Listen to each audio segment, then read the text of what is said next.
नमस्कार साथियों, स्वागत है आज आपका फिर से आपके अपने YouTube चैनल SLT टेकन पर। साथियों, अब समय आ चुका है आपके TDS रिटर्न 24Q क्वार्टर 4 को फाइल करने का। अभी तक आपने क्वार्टर फर्स्ट, सेकंड और थर्ड फाइल कर लिए होंगे और अब आप फोर्थ क्वार्टर को फाइल करने जा रहे हैं। तो आज के इस वीडियो में हम फोर्थ क्वार्टर को किस तरह से फाइल करें, इसकी संपूर्ण प्रोसेस जानने वाले हैं। तो आप वीडियो में अंत तक बने रहें और वीडियो को अच्छी तरह से समझ करके आप स्वयं अपने ऑफिस में बैठ करके बिना किसी सीए के पास गए अपना फोर्थ क्वार्टर है वो TDS रिटर्न का फाइल कर सकते हैं बड़े ही आसान तरीके से। मैं हूं शंकरलाल तंवर और आप देख रहे हैं SLT टेकन यूट्यूब चैनल। साथियों, वीडियो शुरू करें उससे पहले आपसे निवेदन है, यदि आप चैनल पर पहली बार आए हैं या अभी तक आपने हमारे इस यूट्यूब चैनल को सब्सक्राइब नहीं किया है तो इस यूट्यूब चैनल को सब्सक्राइब अवश्य कर लें, ताकि इस चैनल पर किसी भी नई जानकारी से संबंधित कोई भी वीडियो अपलोड किया जाए तो उसका नोटिफिकेशन आपको सबसे पहले प्राप्त हो जाए।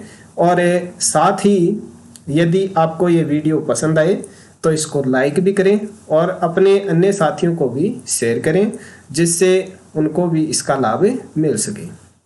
तो चलिए अब बिना देरी किए शुरू करते हैं आज का ये वीडियो और सीखते हैं TDS रिटर्न 24Q का फोर्थ क्वार्टर कैसे फाइल करें, उसकी संपूर्ण प्रोसेस स्टेप बाय स्टेप।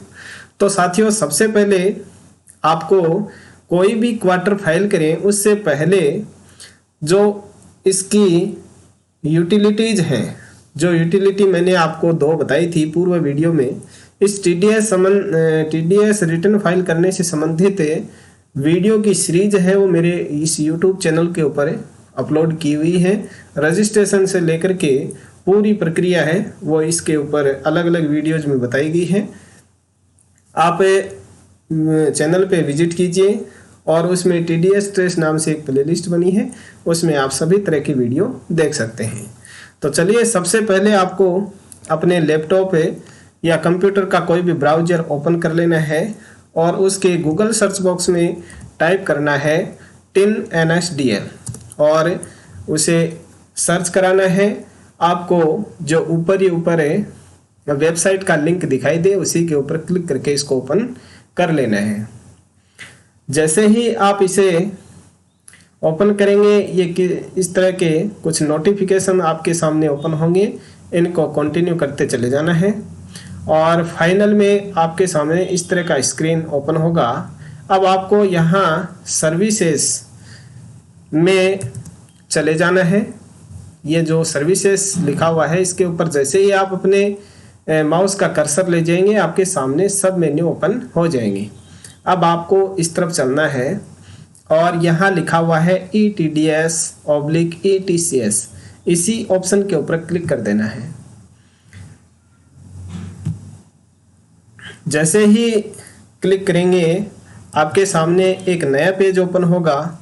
अब यहाँ आप देखिए ये इस तरफ लिखा हुआ है ETDS/ETCS, इसके नीचे कई सब मेन्यू आपके सामने ओपन होंगे। इसमें आपको ये यहाँ से 2 यूटिलिटी है वो डाउनलोड करनी है, एक तो फाइल वैलिडेशन यूटिलिटी और एक है ETDS/ETCS RPU। इनमें से आप किसी एक के ऊपर क्लिक कर दीजिए। क्लिक करते ही ये नया पेज आपके सामने ओपन होगा। इसको आप थोड़ा सा नीचे की तरफ स्क्रॉल कीजिए और देखिए यहाँ बीच में आपको नई जो यूटिलिटी है, नया वर्जन यूटिलिटी का होगा वो आपको यहाँ शो होगा। तो इस समय जो RPU है उसका लेटेस्ट वर्जन चल रहा है 3.6। इसको यहाँ इस लिंक के ऊपर क्लिक करके आपको डाउनलोड कर लेना है। मैंने ये पहले से डाउनलोड कर रखा है इसलिए मैं यहाँ अब डाउनलोड करने वाला नहीं हूँ। आप इसके ऊपर क्लिक कर लीजिए। ये डाउनलोड करने से संबंधित भी मैंने आपको पहले वीडियो बनाया हुआ है। अगर आपने 3 क्वार्टर फाइल किए हैं तो ये आप आसानी से कर सकते हैं। इसके बाद में इसी तरह से आपको ये फाइल वैलिडेशन यूटिलिटी है उसका भी लेटेस्ट वर्जन डाउनलोड कर लेना है। इसके ऊपर आप क्लिक करेंगे तो क्लिक करते ही आपके सामने इस यूटिलिटी से संबंधित नया पेज है वो ओपन हो जाएगा। फाइल वैलिडेशन यूटिलिटी, और इस फाइल वैलिडेशन यूटिलिटी का लेटेस्ट वर्जन है वो चल रहा है इस समय 7.1। वो आपको यहाँ से क्लिक करके डाउनलोड कर लेना है और फिर इसको आप किसी भी फोल्डर में डाल करके उनको एक्सट्रैक्ट कर लें। और अब इसके बाद में एक्सट्रैक्ट करने के बाद में आप उन फाइल को जहां आपने सेव किया है वहां आपको चले जाना है। जैसे मैंने यहाँ डेस्कटॉप के ऊपर एक फोल्डर बना रखा है TDS रिटर्न यूटिलिटी। इस फोल्डर में मैंने ये दोनों फाइलें डाउनलोड करके इनको यहाँ से एक्सट्रैक्ट कर रखा है। ये देखिए दोनों ये जिप फाइल में आपके डाउनलोड होंगी। आप इनके ऊपर इस तरह से राइट क्लिक करेंगे, राइट क्लिक करके एक्सट्रैक्ट हियर करेंगे तो आपके सामने ये दो इस तरह की दोनों की ये फाइल है वो एक्सट्रैक्ट हो जाएगी। एक्सट्रैक्ट होने के बाद में अब आपको सबसे पहले जो RPU का लेटेस्ट वर्जन आपने डाउनलोड किया है और एक्सट्रैक्ट करने के बाद में जो फोल्डर आपके सामने क्रिएट हुआ है उसके ऊपर डबल क्लिक करके इसको ओपन कर लेना है। ओपन करने के बाद में कई तरह की इस फाइलें इसमें ओपन होंगी। आपको नीचे की तरफ चलना है स्क्रॉल करके और जो TDS RPU 3.6 नाम से जो फाइल है उसके ऊपर क्लिक करके ओपन करना है। जैसे ही आप इसके ऊपर क्लिक करेंगे ये इस तरह का पॉपअप आपके सामने ओपन होगा। इसको ओके कर देना है। ओके करते ही ये नया विंडो आपके सामने ओपन होगा। यहाँ से आपको फॉर्म सिलेक्ट करना है 24Q, ये करते आ रही है यहाँ। और उसके बाद में रेगुलर आप इस फाइल को तैयार कर रहे हैं तो रेगुलर के ऊपर टिक करके क्लिक टू कंटिन्यू करेंगे तो आपका ये जो यूटिलिटी है वो ओपन हो जाएगी। और अगर आपने पहले से कोई फाइल सेव करके रखी है और उसको आप ओपन कर रहे हैं तो यहाँ से ओपन ए सेव रेगुलर फाइल इसके ऊपर क्लिक करके ओपन करना है। तो मैंने पहले से सेव करके रखी है ताकि वीडियो ज़्यादा लंबा नहीं बने, इसके लिए मैं जो पहले से मैंने जो फाइल सेव कर रखी है उसको ओपन कर लेता हूँ। अगर आप नए सिरे से करें तो यहाँ क्लिक टू कंटिन्यू करके आगे बढ़ें। तो चलिए मैं यहाँ इसे ओपन ए सेव्ड फाइल के ऊपर क्लिक कर देता हूँ। तो जैसे ही आप इसके ऊपर क्लिक करेंगे अब आपको वो फाइल है वो लेनी है आपने जहाँ सेव कर रखी है। मैंने इसको डेस्कटॉप के ऊपर सेव करके रखा है तो डेस्कटॉप को सेलेक्ट करेंगे और फिर जो अपनी फाइल है उसको हम यहाँ से देखेंगे कौन सी फाइल है अपनी। तो मैंने ये फाइल है वो यहाँ सेव करके रखी है 4 क्वार्टर के नाम से। तो इसको मैंने ओके करके ओपन कर लिया। तो ये देखिए मेरी जो सेव फाइल थी वो यहाँ सामने ओपन हो जाएगी। आप पहली बार ओपन करेंगे तो ये फॉर्म है वो आपको यहाँ ब्लैंक ओपन होगा। तो इसके लिए सबसे पहले आपको यहाँ से फाइनेंशियल ईयर है वो सिलेक्ट करना होगा। फाइनेंशियल ईयर आपको 2020-21 सिलेक्ट करना है और उसके बाद में आपको यहाँ से जो ऊपर है ना 4 क्वार्टर एंडेड इस के ऊपर सेलेक्ट करके 4th क्वार्टर है उसको सिलेक्ट करना है। अब ये पूर्व में आपकी भरी हुई जानकारी है वो इसमें अगर आप ब्लैंक फॉर्म ओपन किया है तो आपको ये जानकारी है वो भरनी पड़ेगी। अगर आप पहले से भर के रखते हैं तो ये आपको भरनी पड़ेगी। इसमें आपको पर्टिकुलर्स ऑफ स्टेटमेंट यानी जो टैक्स डिडक्टर है उसकी डिटेल यहाँ भरनी होगी और जो पूर्व में आपने क्वार्टर फाइल किया है उसकी रिसिप्ट वगैरह वो आपको यहाँ फिल करनी होंगी। एम्प्लॉयर जो डिडक्टर है यानी कंपनी है उसका एड्रेस आपको यहाँ डालना होगा और उसके बाद में आपको इसको सेव करके आगे बढ़ना है। ये आप पहले 3 क्वार्टरों में करते आ रहे हैं। तीन जो क्वार्टर फाइल करते हैं उसमें हमें फॉर्म, चालान और एनेक्सर फर्स्ट, ये तीन ऑप्शन आपको मिलते हैं। फॉर्म, चालान और एनेक्सर फर्स्ट है जिसमें डिडक्टिव की डिटेल होती है। अब यहाँ जो फोर्थ क्वार्टर है उसमें एनेक्सर सेकंड जो सैलरी डिटेल है वो एक ऑप्शन और आ जाता है। और आज का जो वीडियो है वो हम इसी एनेक्सर सेकंड को ही एक्सप्लेन करने वाले हैं, क्योंकि तीन के ऊपर आप काम कर चुके हैं तो इसके ऊपर ज़्यादा समय है वो व्यतीत नहीं करने वाले हैं। तो फॉर्म आप भर लेंगे, चालान है वो आप ऐड कर ही लेंगे। जितने चालान हैं आपके उतने चालान आप यहाँ से ऐड कर लेंगे, जो नीचे दिया हुआ है ऐड रो के ऊपर क्लिक करके। अगर एक चालान है तो एक करके आप फिल कर देंगे, दो है तो दो है, और तीन है तो तीन है, और इससे ज़्यादा अगर चालान है तो उतने ही आप इसमें ऐड कर सकते हैं। और किसी चालान को अगर आपको डिलीट करना है तो यहाँ नीचे जो डिलीट रो है उसके ऊपर क्लिक करेंगे। अब आप जिस चालान को ऐड करना चाहते हैं उसका सीरियल क्रमांक यहाँ भर के ओके कर देंगे तो वो चालान आपका डिलीट हो जाएगा। तो ये चालान की डिटेल है वो आप पहले से भरते आ रहे हैं, और अगर आपको पता नहीं है तो मैंने इनके ऊपर ऑलरेडी वीडियो बना रखे हैं, वो आप देख सकते हैं।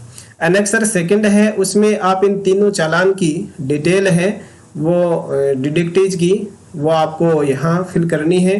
पहले चालान में कितने कर्मचारी थे, उनके कितना टैक्स काटा गया है, कितना उनकी ग्रोथ थी, ये सब आप इसमें फिल करते आ रहे हैं।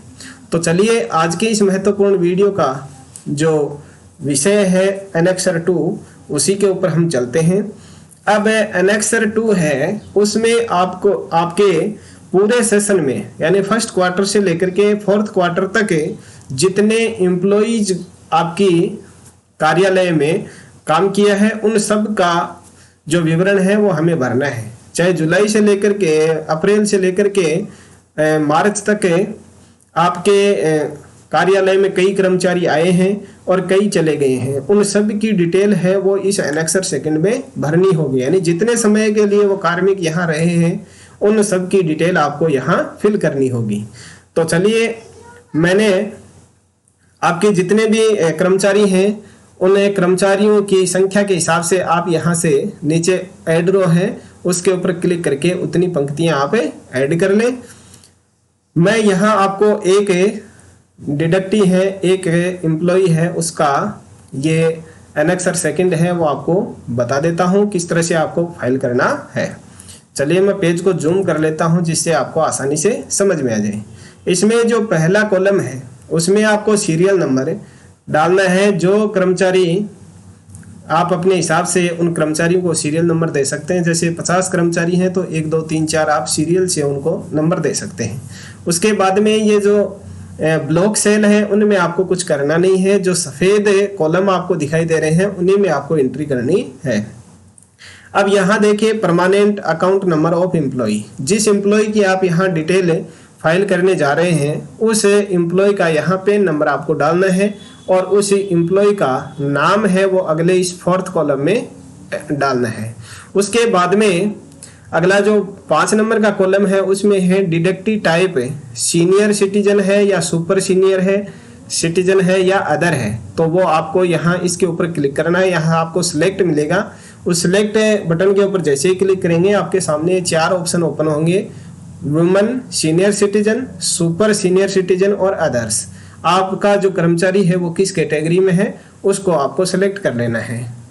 और उसके बाद में जो 6 नंबर का कॉलम है उसमें आपका जो कर्मचारी अभी आप डिटेल फाइल कर रहे हैं वो कर्मचारी इस आपके वित्त वर्ष में कितने समय के लिए कार्य कर रहा है। यानी पूरे साल के लिए है तो आप 1 अप्रैल 2020 से लेकर के 31 मार्च 2021 तक का टाइम पीरियड है वो आप यहाँ सेलेक्ट कर सकते हैं। जितने महीने आपके कार्यालय में काम किया है वो टाइम आपको यहाँ 6 और 7 नंबर कॉलम में फिल करना है। उसके बाद में 8 नंबर कॉलम है उसमें आपका ये ब्लॉक है, इसमें ऑटोमेटिक कैलकुलेशन होकर के यहाँ ऐड हो जाएगा। Total amount of gross salary received from current employer, ये 59, 60, 61 आगे के जो कॉलम है उनमें आप जैसे ही फाइल करेंगे तो वो आपके यहाँ आ जाएगा। यानी ये सेशन 2018-19 से पहले का है। अब उसके बाद में reported total amount of salary received from other employer, दूसरे कार्यालय से इस कर्मचारी को कितनी सैलरी है वो प्राप्त हुई है, वो आपको यहाँ फाइल करनी है, वो यहाँ इसमें फाइल कर सकते हैं।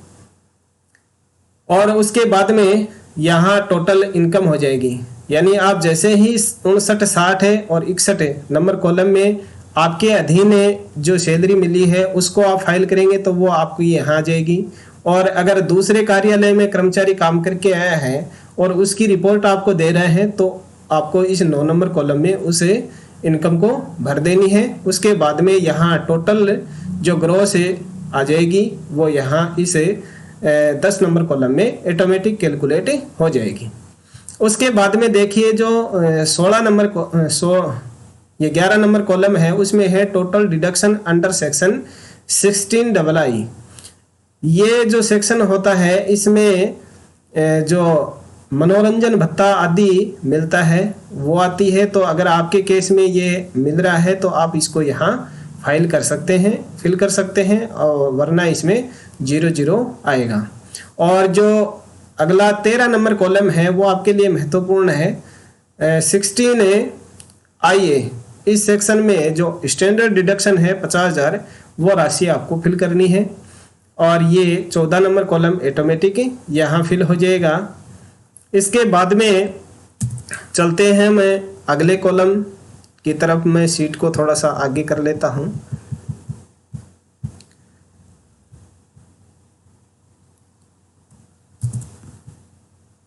यहाँ देखिए हम बात कर चुके हैं 15 नंबर कॉलम तक की, और उसके बाद में ये 17 नंबर कॉलम है और 18 नंबर कॉलम, इसमें ये ब्लैक हो रखे हैं, यानी इनमें कैलकुलेशन ऑटोमेटिक होना है। और 19 नंबर और 20 नंबर कॉलम है, इसमें ये आपको भरनी है amount deductible under section 80 CCG applicable for financial year 2000। तो इसमें अगर आप अगर कोई एम्प्लॉय की राशि आती है तो वो आपको फाइल करनी है। और amount deductible under other provisions of 16A deductible, और कोई अन्य राशि है चैप्टर 6A के अलावा जो कटौती योग्य है तो वो आपको इस 20 नंबर में भरनी है। उसके बाद में total amount deductible under chapter 6A 17, 18, 19, 20 और इसके साथ में 71, 73 और 75 नंबर जो कॉलम है उनमें जो इन्वेस्ट किया है उस इन्वेस्ट की राशि का टोटल ऑटोमेटिक कैलकुलेट होकर के यहाँ आ जाएगा। और total income total taxable income है वो कैलकुलेट होकर के आपकी यहाँ आ जाएगी। इसके बाद में यहाँ इस 23 नंबर कॉलम है उसमें आपको फाइल करना है income tax on total income, यानी टोटल इनकम के ऊपर कितना टैक्स है वो कर्मचारी का बन रहा है वो आपको इस 23 नंबर कॉलम में भरना है। और 24 नंबर में इस टैक्स के ऊपर कितना सरचार्ज बन रहा है वो आपको फिल करना है। और जो एजुकेशन सेस यानी हेल्थ और एजुकेशन सेक्स जो 4% लगता है वो इस टैक्स का 4% कैलकुलेट करके, यानी जो कंप्यूटेशन आपको कर्मचारी ने दिया है वेतन भर के उसमें से आप देख करके यहाँ फाइल कर देंगे। उसके बाद में जो 26 नंबर कॉलम है उसमें अगर एक कर्मचारी को 89 सेक्शन है उसके तहत कोई रिलीफ प्राप्त हुई है जो पिछले साल का एरियर था और इस साल में प्राप्त हुआ है, और जो 10 फॉर्म भर के उसमें अगर रिलीफ प्राप्त की है तो वो आप 26 नंबर में फिल कर देंगे। और उसके बाद में ये 27 नंबर कॉलम है उसमें नेट टैक्स लायबिलिटी यानी टैक्स योग्य जो इनकम है वो यहाँ टोटल टैक्स है वो कितना बनता है वो कैलकुलेट होकर के यहाँ आ जाएगा। उसके बाद में 28 नंबर कॉलम है उसमें आपको फिल करना है कि कर्मचारी का आपने कितना टैक्स डिडक्ट किया है पूरे साल में, वो आपको यहाँ इस 28 नंबर कॉलम में फिल करना है। और उसके बाद में नेक्स्ट कॉलम यानी 29 नंबर कॉलम की हम बात करते हैं।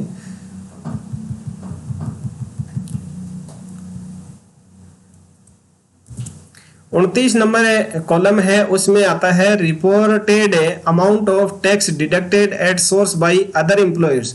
अगर दूसरे कार्यालय में अगर कर्मचारी काम करके आया है और उसे एम्प्लॉयर ने यानी उस कार्यालय ने उस डिडक्टी ने कितना टैक्स उस कर्मचारी का काटा है, वो आपको इस 29 नंबर कॉलम में फाइल करना है।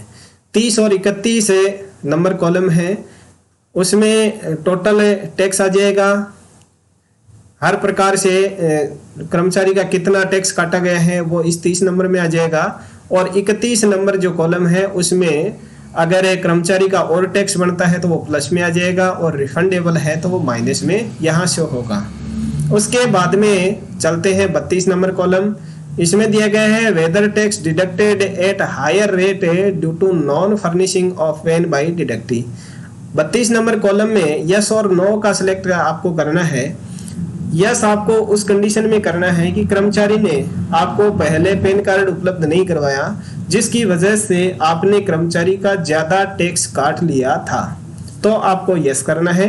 वरना आजकल जैसे ही सर्विस में आते हैं लोग अपना पैन कार्ड बनवा लेते हैं, उससे पहले भी बनवाए रखते हैं, इसलिए ये कंडीशन है वो कहीं भी अप्लाई होने वाली आपके नहीं है, तो आप इसमें नो सेलेक्ट कर दें। यस हो तो आपको यस सेलेक्ट करना है। उसके बाद में 33 नंबर कॉलम है, उसमें house rent allowance whether aggregate rent paid exceed ₹1 lakh. 1 lakh से ज्यादा अगर टैक्स पेड किया है तो आपको यस करना है और फिर उसकी डिटेल आपको यहाँ फिल करनी है। मैं यहाँ इस कर्मचारी के ये 1 लाख से ज़्यादा है वो इसको रेंट पेड है, हाउस रेंट अलाउंस है वो पेड नहीं किया है, तो नो कर देना है। उसके बाद में अगर यस करते हैं तो आपको उस मकान मालिक की डिटेल आपको यहाँ फिल करनी होगी 34 नंबर कॉलम से लेकर के आगे तक।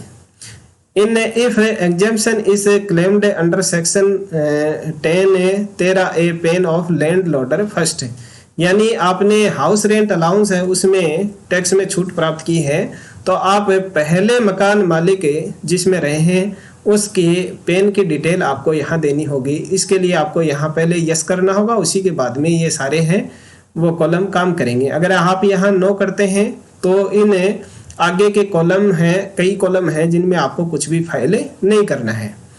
तो ये 34 नंबर है वो उसी से संबंधित है।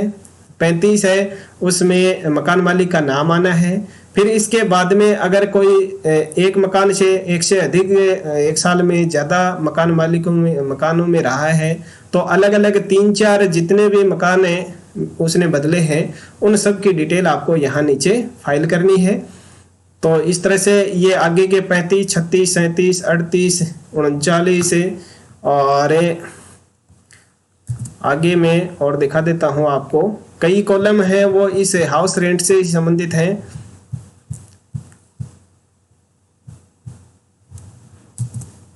यहाँ तक जो 50 नंबर कॉलम है वहाँ तक आपके इस HRA से संबंधित ही हैं। अलग अलग मकान मालिकों के पेन नंबर उनके ऊपर अगर कोई ब्याज दिया है उससे संबंधित हैं, तो ये आपके ज़्यादा काम आने वाले नहीं हैं। उसके बाद में 51 है वो है whether contribution paid by the trustees of approved superannuation fund. अगर इस फंड में आपने कोई दिया है, इन्वेस्ट वगैरह कंट्रीब्यूशन किया है, तो उसकी डिटेल आपको यहाँ फिल करनी है। अदरवाइज आपको इनको खाली रहने देना है, आपको इनमें कुछ भी नहीं करना है। अब चलते हैं हम आगे की तरफ है।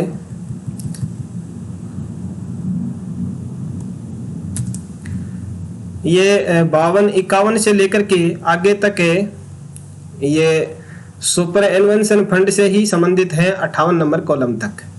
उसके बाद में आपको जो 59 नंबर कॉलम है उसमें gross salary as per provision contained in section 17(1), यानी सैलरी के द्वारा आपके इस कर्मचारी को कितनी इनकम प्राप्त हुई है वो आपको यहाँ इस 59 नंबर कॉलम में फाइल करना है।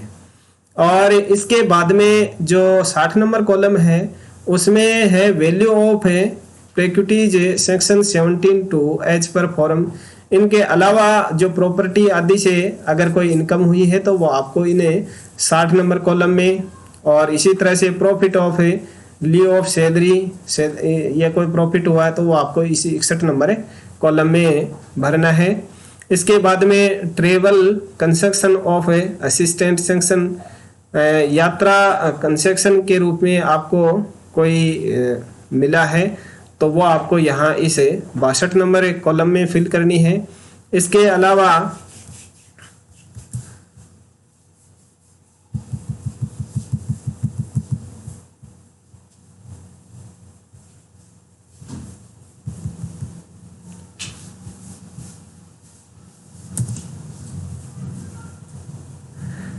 ये 63 नंबर कॉलम है, उसमें रिटायरमेंट ग्रेजुएटी से अगर कोई इनकम हुई है आपको तो वो इस 63 नंबर कॉलम में फाइल करनी है। और commuted value of pension section, pension से संबंधित अगर कोई आय आपकी हो रही है तो वो 64 नंबर कॉलम में फिल करनी है। और case equivalent of live salary encasement, जो पीएल वगैरह का एरियर आपको मिला है तो वो आपको इसे 65 नंबर कॉलम में फिल करना है। उसके बाद में मकान किराए की छूट अगर आप दे रहे हैं तो वो आपको जितनी राशि के ऊपर मकान किराए की छूट दे रहे हैं वो आपको 66 नंबर कॉलम में फिल करनी है। और amount of any other injection under section 10, जो सेक्शन 10 है उसके तहत अन्य किसी प्रकार की अगर छूट आप दे रहे हैं तो वो आपको इस 67 नंबर कॉलम में फिल करना है। उसके बाद में ये 68 नंबर एक कॉलम है, उसमें इन सभी राशियों का योग ऑटोमेटिक कैलकुलेट होकर के आ जाएगा। और जो 69 नंबर कॉलम है उसमें है income under the head other source offered for TDS section 192। अगर अन्य प्रकार की कोई सोर्स से इनकम हो रही है तो आपको इसे 69 नंबर कॉलम में फिल करना है। उसके बाद में आता है 70 नंबर कॉलम, उसमें deduction in respect of life insurance premium, contribution to provident fund etcetera. 80C के तहत आप के इस कर्मचारी ने कितना इन्वेस्ट किया है वो राशि आपको यहाँ इस 70 नंबर कॉलम में फाइल करनी है। जैसे इस कर्मचारी ने 1,99,340 रुपये का इन्वेस्ट किया है। अब इसके बाद में जो 71 नंबर कॉलम है उसमें 1,99,340 जो टोटल इन्वेस्ट कर्मचारी ने किया है उसमें से छूट योग्य इनकम कितनी है, छूट योग्य जो राशि है वो आपको इस 71 नंबर कॉलम में करना है। चाहे कर्मचारी ने 2 लाख का इन्वेस्ट किया है लेकिन उसको छूट तो कितनी मिलनी है, 1,50,000 रुपये की मिलनी है। तो ये 71 नंबर कॉलम है, उसमें 1,50,000 की जो राशि है वो आपको फिल करनी है। उसके बाद में जो 1.5 लाख का इन्वेस्ट है उसके अंतर्गत है 80C, 80CCC, 80CCD1, ये सब ये 1.5 लाख के इन्वेस्ट में ही आते हैं। अगर जो 71 नंबर कॉलम है उसमें अगर 1 लाख रुपए का इन्वेस्ट किया है जो LIC प्रीमियम है इनके अंतर्गत है, और 80CCC यानी जो पेंशन से संबंधित है, जो ऐसे कुछ स्कीम होती हैं जो भविष्य में पेंशन देने वाली होती हैं, तो उनमें अगर इन्वेस्ट किया है तो वो आपको इसे 72 नंबर कॉलम में करना है। और उसमें कितनी राशि का इन्वेस्ट किया है, वो कितनी राशि है वो छूट योग्य है, वो आपको इसे 73 नंबर कॉलम में फाइल करना है। और जो 74 नंबर कॉलम है उसमें 80CCD1 के तहत जो NPS होती है, न्यू पेंशन स्कीम के अंतर्गत जो एम्प्लॉय आते हैं उनकी न्यू पेंशन में एम्प्लॉय यानी जो टैक्स पेयर है उसका वेतन का जितना 10% है वो राशि ग्रोस लिखनी है कि उसकी ग्रोस राशि है वो कितनी यहाँ काटी गई है, वो आपको यहाँ इस 74 नंबर कॉलम में फिल करनी है। और 75 नंबर कॉलम में कर्मचारी ने उसमें से कितनी छूट है वो 1.5 लाख के इन्वेस्ट में ली है, यानी जो 71 नंबर वाला कॉलम है उसमें कितनी राशि को वो लेना चाहता है, इस 80CCD1 वाली जो NPS है कटौती है उसमें से, वो आपको इस 75 नंबर कॉलम में फाइल करना है। उसके बाद में आगे चलते हैं हमें।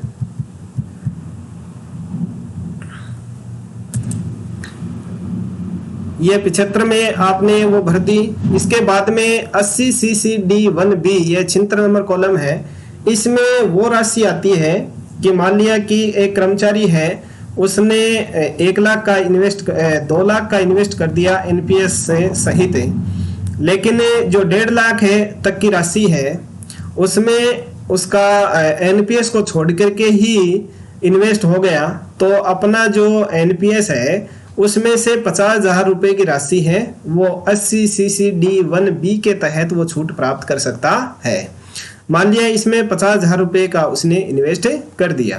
अब 50,000 में से वह कितनी छूट इसमें से ले रहा है वो आपको 77 में नंबर कॉलम में फाइल करना है। और 80 CCD2 के तहत जो गवर्नमेंट का अंशदान होता है एनपीएस कर्मचारियों के लिए, वो आपको यहाँ इसमें 78 नंबर कॉलम में फिल करना है, और जितना बन रहा है वो उतना ही 79 नंबर कॉलम में भी आ जाएगा, यानी वो डिडक्टेबल है।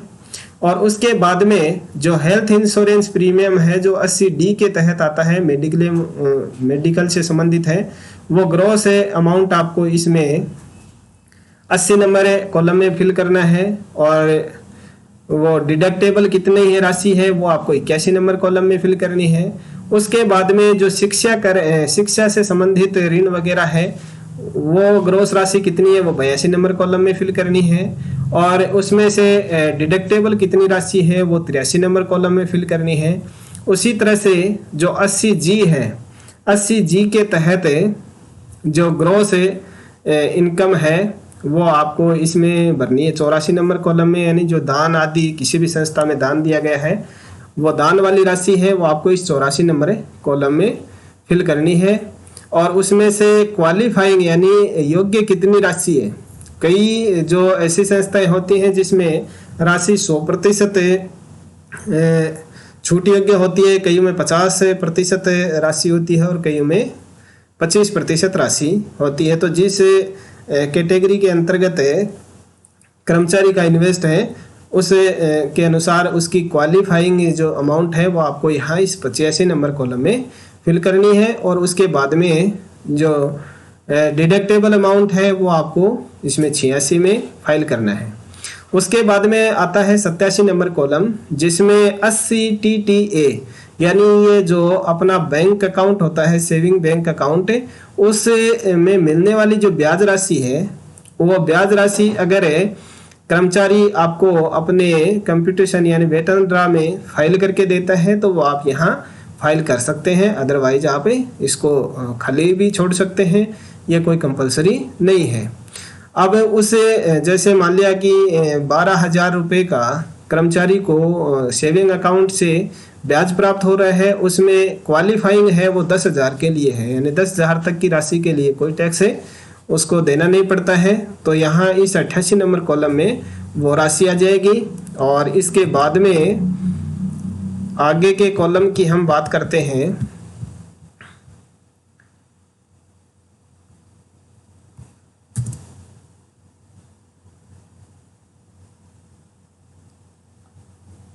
नवासी नंबर में डिडक्टेबल राशि कितनी है वो हम उसमें फाइल कर देंगे। और उसके बाद में rebate under section 87A if applicable, यानी जिन कर्मचारियों की टैक्सेबल इनकम 5 लाख से कम है उनको 12,500 रुपये टैक्स में छूट मिलती है।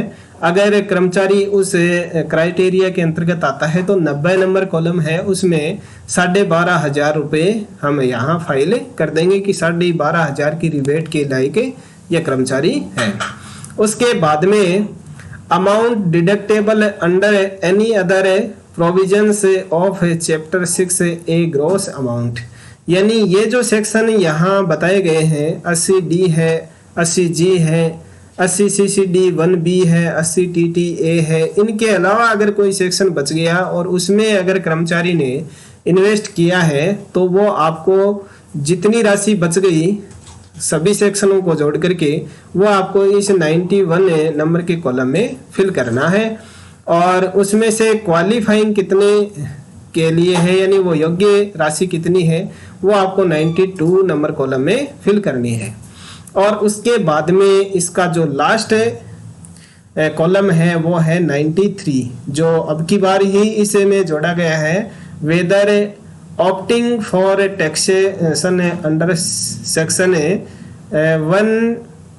115BAC, यानी ये सेक्शन है कि कर्मचारी की अन्य जो स्रोत हैं, सैलरी के अलावा अन्य जो भी स्रोत हैं उनसे अगर कोई इनकम हो रही है और वो यहाँ से वो करना चाहता है तो यस कर दें, वरना इसमें नो कर दें।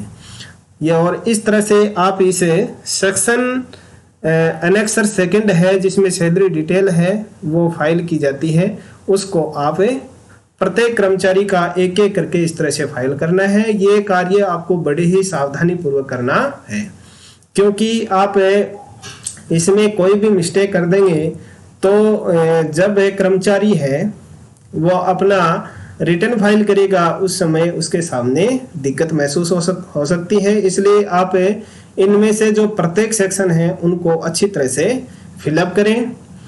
और इतना सब कुछ करने के बाद में नीचे जो सेव बटन दिया हुआ है उसके ऊपर क्लिक करके आपको इस फाइल को किसी भी लोकेशन में जहां आप सेव करना चाहते हैं उस लोकेशन में सेव कर लें।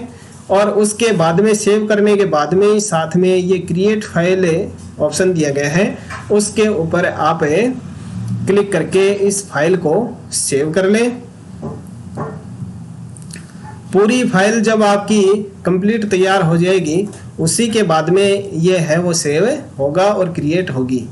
तो ये क्रिएट फाइल करने का तरीका आप पीछे से करते आ रहे हैं, वही है क्रिएट फाइल करें, उसकी जो भी फाइल बनती है उसको एक्सट्रैक्ट करें और एक्सट्रैक्ट करके जो अपना ई फाइलिंग पोर्टल है विद्यालय का उसके ऊपर जाकर के अपलोड कर सकते हैं, या जो भी टिन फैसिलिटी सेंटर है उसमें आप इस फाइल को पेन ड्राइव में डाल करके वहाँ भी आप इसको फाइल कर सकते हैं। आशा है आपको क्वार्टर 4 फाइल करना अच्छे से समझ में आ गया होगा। तो इस वीडियो को लाइक कर दीजिए, अपने अन्य साथियों को शेयर भी कर दीजिए। मिलते हैं अन्य जानकारी के साथ में किसी नेक्स्ट वीडियो में, तब तक के लिए नमस्कार।